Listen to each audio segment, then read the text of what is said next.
Hello there, I'm Joseph. And I'm Mariana. And that's our little baby Chloe there, gathering some sticks and stones and leaves, I think.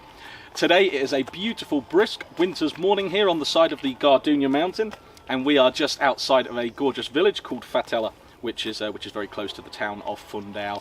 It's a lovely day, like I said. It is a perfect day for looking around a property, and today is our first property viewing of 2024, so I wish you all a happy new year. Yeah, it's a lovely little ruin. It's 30,000 euros. It's got this lovely entrance track here that you can see, which any car can access. So yeah, let's take a look round. So yeah, as I said, here's the entrance track here, and it's roughly 100 meters that way to the tarmac, and that goes directly to the village of Fairytale. Probably about 1 kilometer from the village of Fairytale here, so really nice and close. Fairytale has all the amenities you'd expect from a little village. Also, there's electricity right here at the entrance, so that's jolly handy. So yeah, Fairytale has all of the amenities that you'd expect from a little Portuguese village. It's got cafes. What else has it got? It's got cafes, bakeries, mini markets, all of that sort of jazz, so that's good. And then as we come up here, this is a shared access between the neighbour here and the ruin where we're going. Have you found any little leaves or anything, Chloe? Found any leaves? What you got? Oh, very nice, very nice. And yeah, to the side of me here, you can see there's the neighbour's property. Nice property, lots of nice citrus trees here, so tangerine, lemon, actually we've got some loquat and prickly pear here as well, very nice. And then as we come up here, like I said, this is shared access, and the ruin is just round the corner here.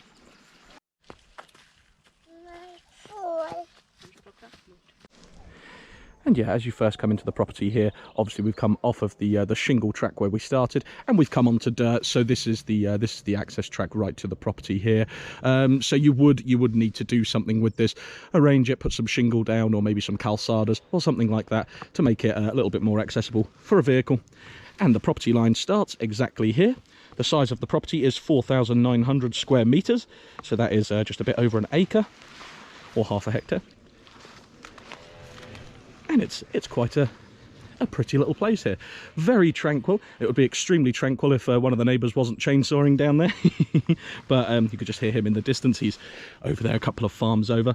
And yeah, other than that, it is an extremely tranquil place. So as you step straight onto the property here, you have the stone ruin here, and we'll take a little look inside that in a moment, because it's actually quite a nice sized ruin that would really do somebody very well if they were looking to live in the mountains in the peace and quiet on a day when there's not a chainsaw going, of course. In the distance here you can see the village of Acre. If you watch all of our videos, a few episodes back we did a video on the mushroom festival they hold there every year. It's always the third weekend in November, if I remember correctly. And yeah, this farm here, this little piece of land here, it has numerous terraces.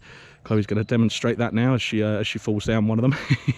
There's numerous terraces, so you've got nice flat parcels of land here, and at the top here, which is where the ruin is, right at the very top of the land, you can see the views out to the Serra da Estrela. So if you had a window on the ruin here, looking straight out, that would make for a fantastic view as you wake up in the morning. Of course, we're in winter at the moment, so they actually have a bit of a light dusting of snow up there right now. That will get thicker as the weeks go on now through the winter. They actually have a natural ski slope up there, and it's the only one in the whole of Portugal, I believe. The mountain is the highest mountain on mainland Portugal, standing at 1,993 meters altitude. So really nice. This is the boundary of the farm here, where the hedges are behind Mariana there. I'm going to put a map on the screen here so you can see exactly where we are and what the land looks like. You'll see there it's actually a really nice rectangular shape, so it's nearly an exact rectangle. So that's quite nice. It's not convoluted or anything like that. And as you can see here, some of the terraces are divided with deciduous trees. So things like oak. I can see a few cork oaks down there on the boundary. There's a madroño as well, which is a nice Mediterranean plant. in English we call it a strawberry tree, so it produces the strawberry fruit. It's a really nice little berry, not that tasty to eat just as it is, but the locals here, the Portuguese, they ferment it and make it into Portuguese moonshine aguardente. So really tasty when it's made into the aguardente. Very nice indeed. There's quite a few olives on the land here. You can see dotted around on some of these terraces here. There's actually a couple on the top here. They need a bit of TLC. There's one just behind Mariana there to the left.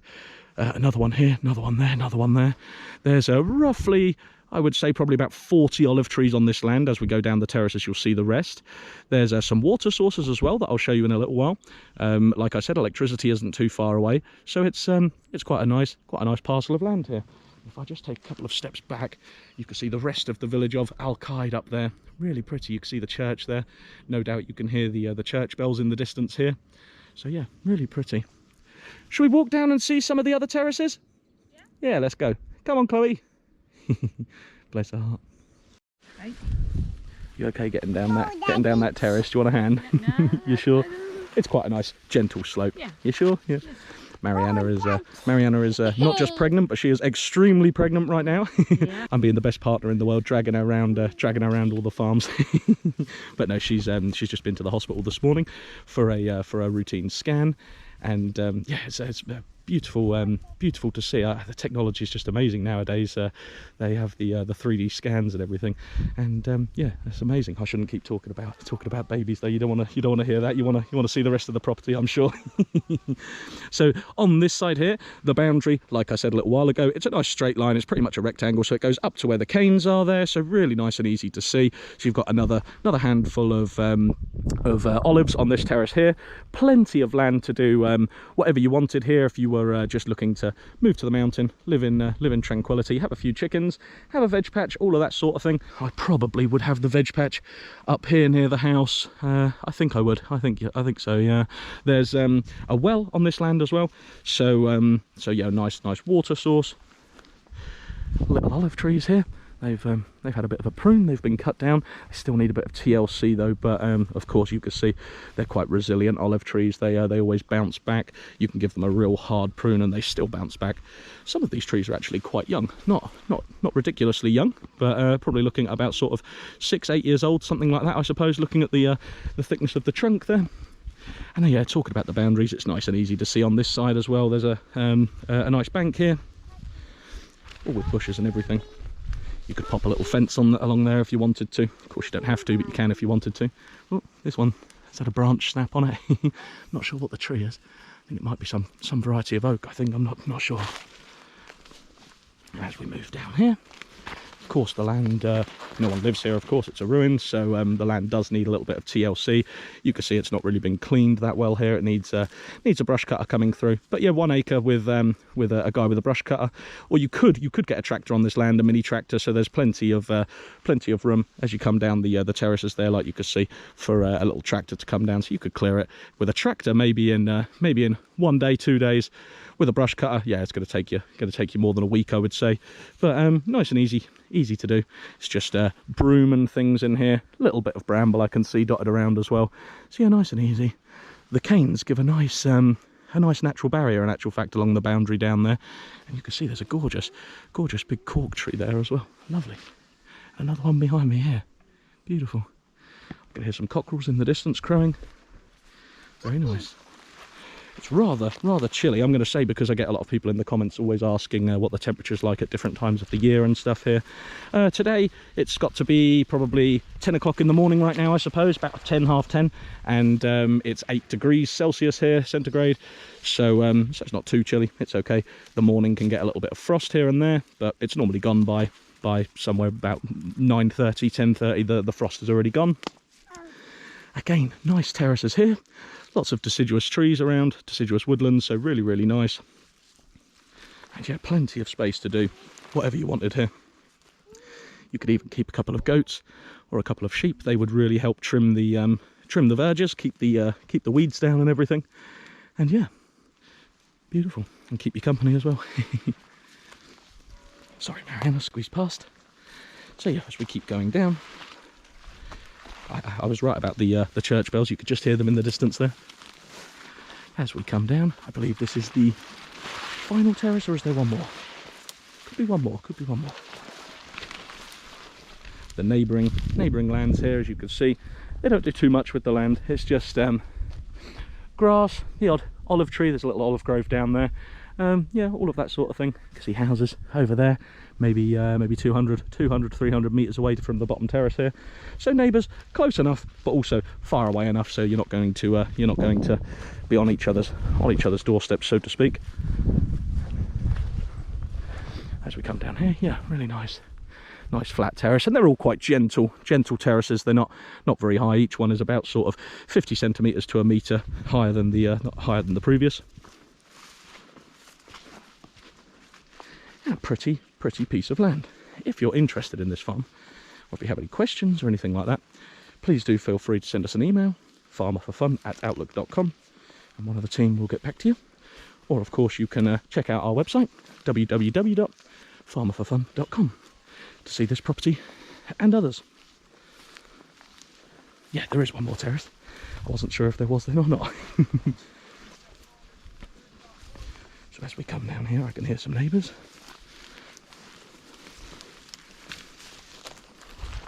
Yeah, this is the last terrace. So the canes are the boundary down there.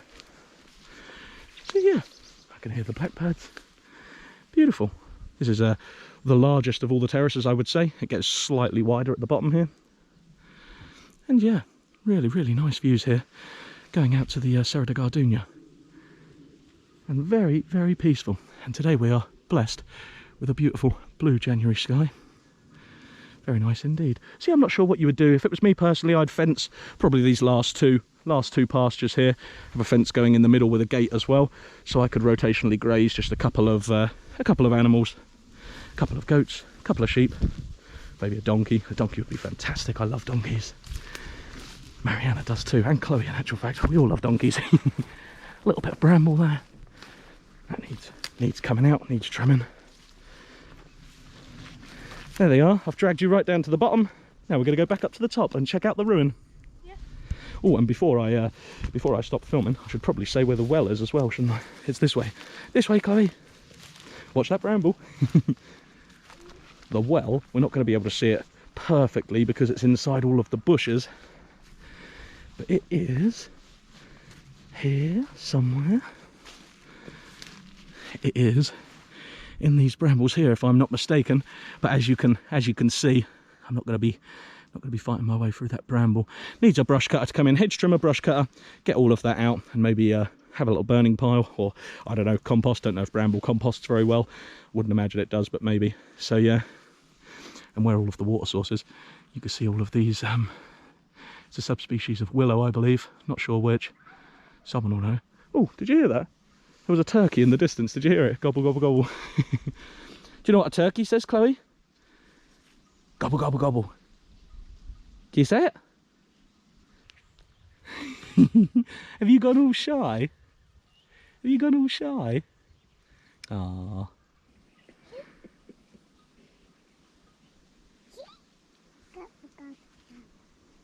As soon as I turn the camera off, you start doing all the gobbling noises. Go on then, what does a turkey say? Gobble, gobble, gobble. Bless you, bless you. Chloe loves animals because we have quite the menagerie on our farm. We have quite a few sheep. They're all actually just about to lamb, aren't they, Mariana? Our sheep, they're just about to lamb. Any day now. Any day now. They are ready to pop, aren't they? Especially Carrie. All of our sheep have names. What you got? What you got? All of our sheep have names, and yeah, Carrie, she's going to be the first. I think she's rotund. She's quite round. But yeah, what else have we got? Chickens, quail, geese, ducks, turkeys, rabbits, everything. Chickens, of course. And yeah, it really is nice to keep your own animals if you have a little bit of land. I think this land is screaming out for it, really. Of course, you've got plenty of room to do whatever you want, but I'm quite the animal lover, quite the livestock lover, so I always talk about livestock. But yeah, you've got plenty of room to plant some fruit trees here. What would you do here, Mariana? Plant an orchard, or? Yeah, a couple of orchards, and maybe have some chicken, some animals. Yeah, perfect. That's what I said as well, actually. Yeah, it'd be lovely. Hello, darling. Yeah, it'd be lovely for that. So yeah, now let's go back up and check the inside of the ruin.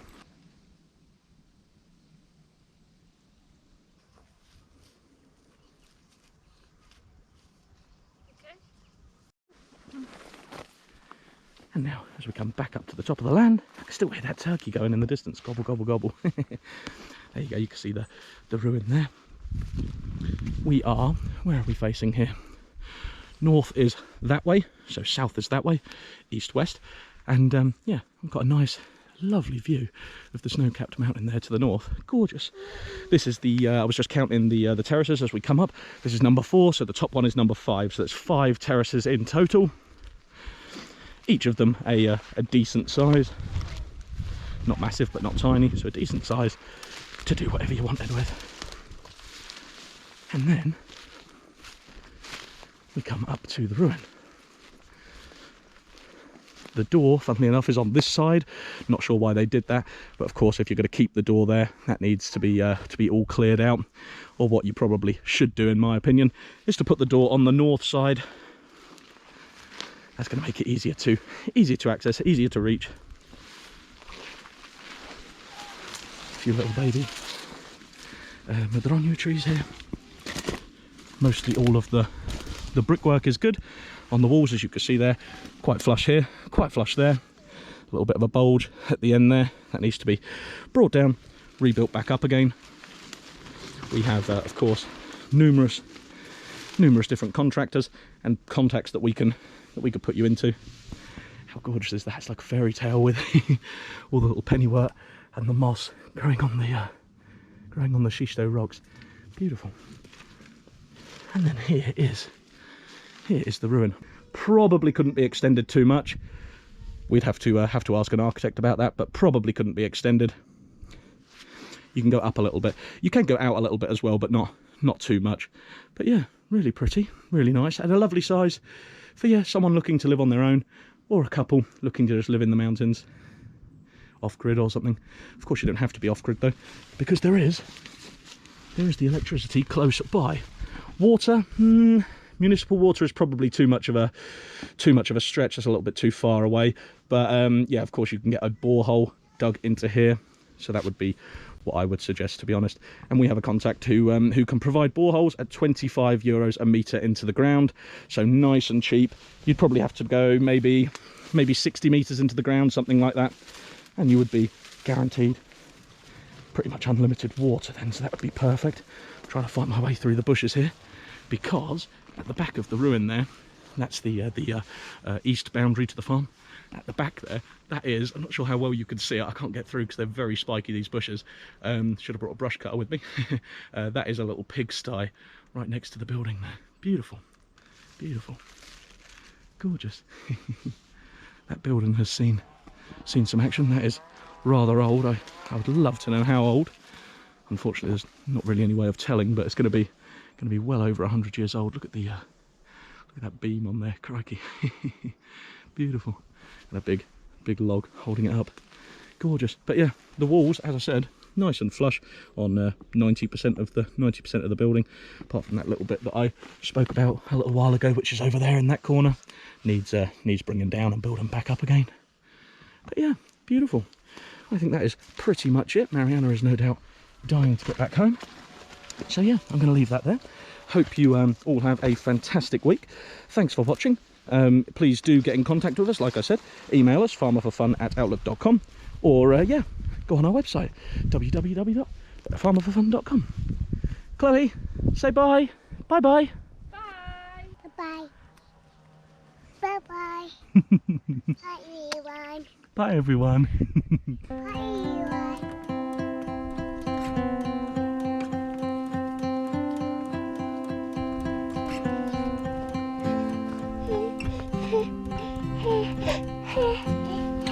Hehehehe